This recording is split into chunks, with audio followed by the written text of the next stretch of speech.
Hey guys, decided to do another video today, something I've been wanting to do for a while, and keep on just put it off and everything, but since I got some free time, I thought I'd share this video with you. I've always, I usually build sci-fi models, all lit up and stuff, and I've always been into ship models. I grew up in Chicago, and when I was younger, we used to take trips to the Museum of Science and Industry. They had a big one of their big wings. It was a display room where they have the submarine outside for tours. They got a big room, and it's loaded with nothing but museum quality ship models, and some are pretty large, but I was just always fascinated with ships. Not never in the Navy or nothing like that, never in the Armed Forces or anything, but just something about ships. I built several of the Rebel models, the Missouri, which is a real lousy model to put together. I mean, it goes together easy, but it's just so inaccurate, and it's pathetic. And I think I built the Revell Arizona a few times and stuff, and it just doesn't look right with the way they got the railings molded solid and everything. And I know they can buy photo etch and all that, but there's a lot of detail missing off of it, and some of the stuff isn't that crisp, and it's a pain in the neck. That model is loaded with flash and everything. Even years ago, it was a bad model. But um, so anyway, I decided a while back I wanted to do a USS Arizona, and I came across the Hobby Boss kit, which is 1/350th scale, and I says cool, because it's one of the reasons that's a nice scale, because you can actually use it for comparison next to, say, like the big 350 Enterprise refit model, and give people an idea actually how big the Enterprise was in in imagined life and stuff. But this is a pretty cool kit. It's got numerous issues. It's a lot better looking in detail than the Revell kit, which is a lot smaller. This kit measures in at overall about 21 inches, and I think the Revell kit it's a smaller scale. It's like 1/437th or something like that, and that one's about 17 inches and stuff. But this is a nice kit. It's a lot heavier plastic used in the molds and stuff. It's a two-piece hull. The bottom half, the red that you see, and then you can leave that up and actually build the top half is all one piece except for a couple parts of the decking. But you can build it as a water line and everything. So, but I decided I'm gonna do a quick video on this and go over the model. Now the model itself, from what I understand, the mast that come in it is the pre 1941, when it was like first built and commissioned before they did any upgrades or repainted it before Pearl Harbor. So that's the way I built it. The only thing I did do the addition of hopefully it'll pick up. Trying to get it to focus. Come on, focus. Anyway, I did use photo etch railing, not the Edward set or whatever. I just it's just basically 1/350th scale. You get a bunch of photo etch railing, different sizes and stuff. As far as the spacing between the rails and stuff. But you do need that because this doesn't have molded on railings like the little Revell kit does. But anyway, the detail on here is a lot nicer. There's a lot more detail as far as the main superstructure and the towers and everything like that. So we'll do a quick go over, and then we'll go from there, and I'll tell you about the different problems that you might run into as far as issues with the kit itself. And yeah, you can kind of pick up the photo etch railing, all that. I didn't want to go full blown photo etch. They do make a big kit for this and all that, but it's too much photo etch, and I'm at the age where a lot of that little stuff is just very tedious, and sometimes it's hard to focus on what you're doing. But anyway, that's the model and everything, and we'll get into it. The thing about this model too is it's the size of it.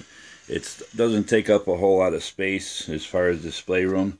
They do make a real nice, trumpeter makes a real nice, not trumpeter, yeah, it is trumpeter, 1/200 scale, which I think is a little over 3 feet long, maybe close to 40 inches or something like that. That would be really nice. I didn't go. It's just too much space, and the price of it is very costly and stuff. I think I paid less than $40. That was with shipping and everything, and I got it through Tower Hobbies and everything.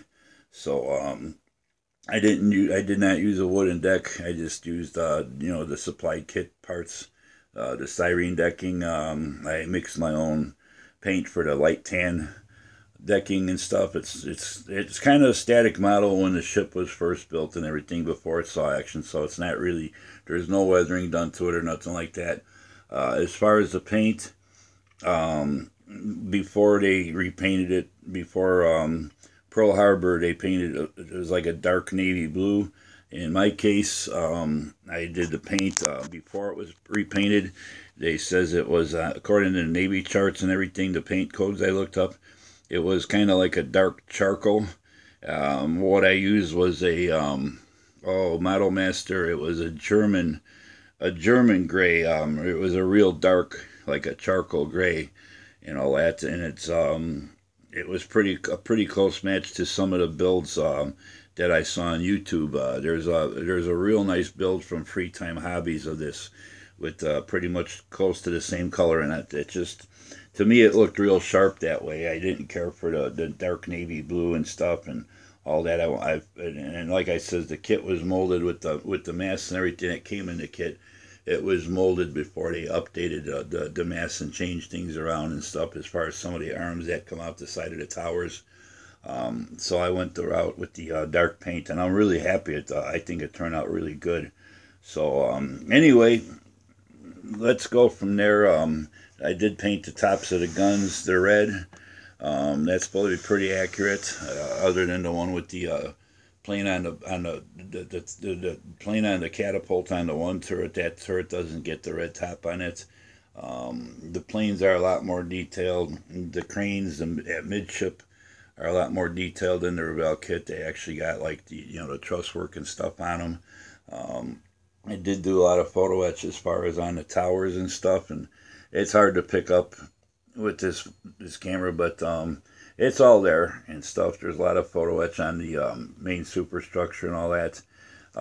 Just overall, there's a lot more detail, period, and stuff. And also, I did do some rigging on it, as much as I thought would look decent enough. I could have done a lot more if the model was bigger, like on the big 200 scale. There's so much rigging, it's not funny. But I did just enough rigging to make it look pretty much, a decent model. I didn't, it might not be accurate, but it's good enough for me, and it's good enough for display, and it gets the point across.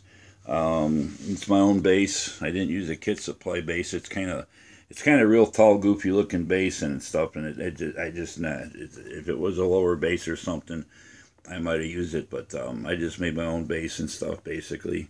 So let's go from there, and let's talk about the issues.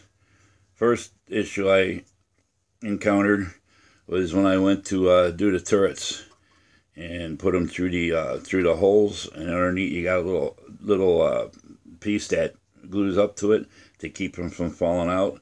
Well, the little posts that are supposed to go through the deck, they weren't molded long enough. They were too short, so you couldn't glue that little piece. And even though you might not tip them out all over, the turrets could still pop, come off and stuff if you tipped it a little bit or something. So first thing I had to do was extend those little molded posts with some styrene tubing. And then I had to drill the holes in these mounting bases a little bit bigger diameter to extend them through. And I made my own caps to hold them in place, so that way they don't come off or nothing. They still do swivel. Everything is cool, so that part is okay. Second major issue, both of these towers, where the legs come down, on both of them. These two, the main support legs are okay, the ones that come straight down, but the ones that angle back, the mounting holes in whatever these towers are called up in here, the mounting holes weren't cast right. They were cast backwards or on the wrong side, wrong direction, whatever called. So when you put these legs on, if you inserted them into the mounting holes, they're like a half circle shape.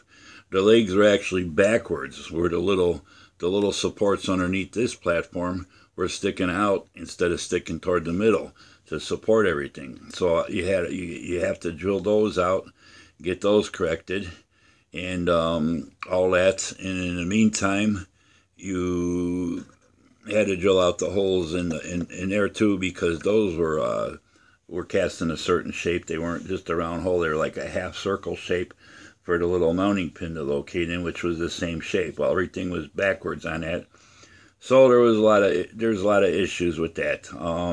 As far as the parts themselves, everything was cast pretty good. There wasn't too much flash on anything except maybe a few areas on the hull. But other than that, everything turned out pretty good. The cranes up here, these midship cranes, there was no. These are like 1, 2, 3. There are 3 pieces. Well, they had these. The top part, the bottom part had mounting pins on them to locate to this middle part, but there was no mounting holes cast into the parts, so you had to make sure you drilled those out and got them centered just right, and in order to put those together. So that was another issue that I had. Other than that, it turned out to be a pretty nice kit. The portholes all on the side, I did drill all those out. Thought it added a little bit more realism to it and all that. I drilled all those out.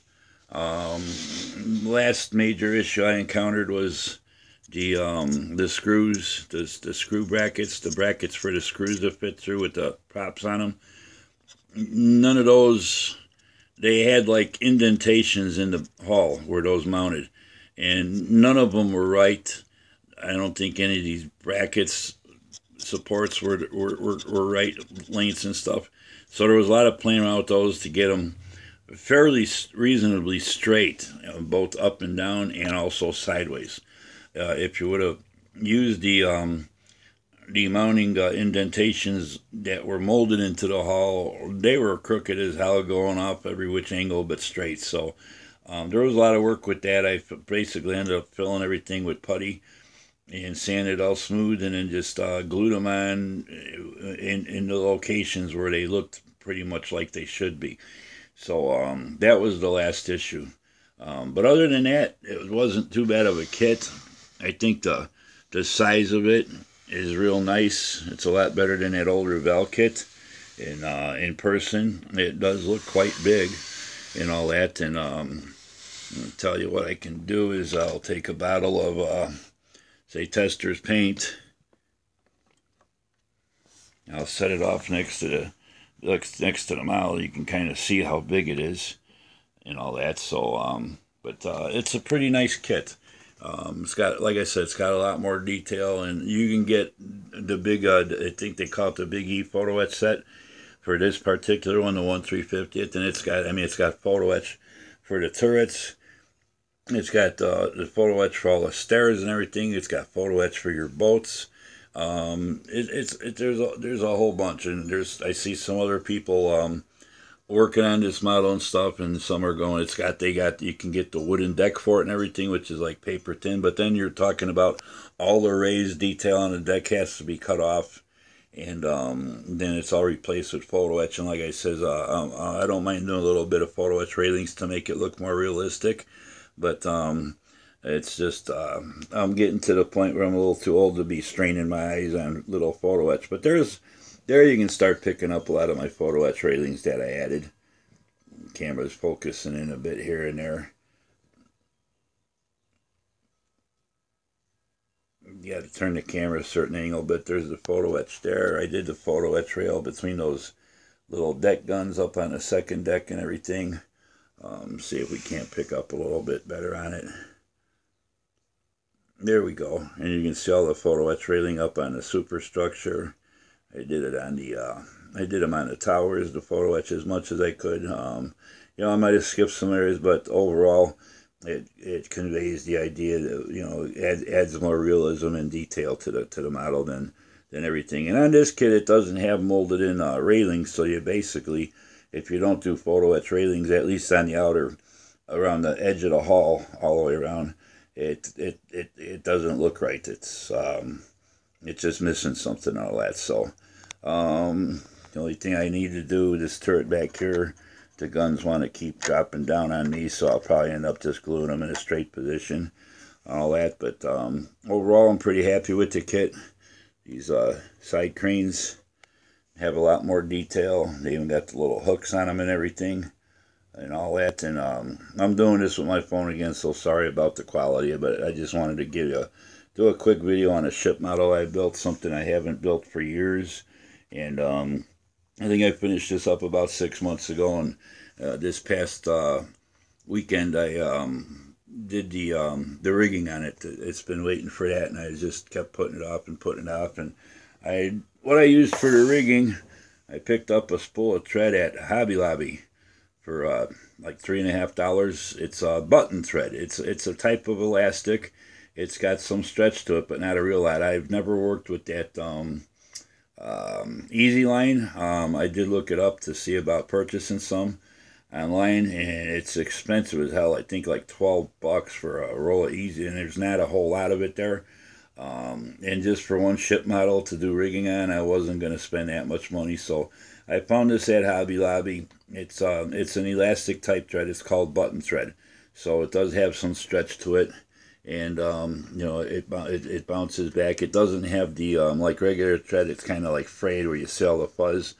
And this is pretty smooth. It's probably similar to Easy Line, but like I said, I just wasn't gonna go through the expense for one model ship of the Easy Line where this worked good enough for me. But that's my Arizona 1/350th scale by Hobby Boss, and there you can see a little bit more rigging I got from the towers, you know, and all that. I'm not a professional video movie maker or nothing like that, so I'm glad I stick to model building. I can make the model look more real and better than I can my videos. But anyway, that's the model. Hope you guys like it and all that. And like I said, I just used you know, just colors that were close to matching what I wanted and stuff, and went from there. So I'm happy with the way it turned out. It was fun to build, and it makes for a nice display. It's a pretty decent size, so you know, it's not like a little miniature thing that it doesn't have a whole lot of detail packed into it. This is a pretty decent kit. So other than the issues I pointed out and stuff, if you can get by them, don't be afraid to buy one and build one yourself. So anchor chains, that's another thing. I went with the kit molded ones. There's a couple molded ones on there. I couldn't find no chain that was small enough to keep it in scale, so I said, you know what, the painted ones, I might just go over and dry brush them to highlight them a little bit. But I said, nah, it's good enough for what I'm building it, just a static model and something nice to display, have something, a decent ship model, show off to people that I build other than Star Wars and Star Trek and all that. So till the next time, hope you guys enjoyed it. Hope you guys like it. Don't be afraid to hit the comment button. I can take criticism, and anybody that's interested in the kit but wasn't sure about it, I hope this video helped you out. So till the next video, you guys all take care, have a good one, and we'll see you again. Bye.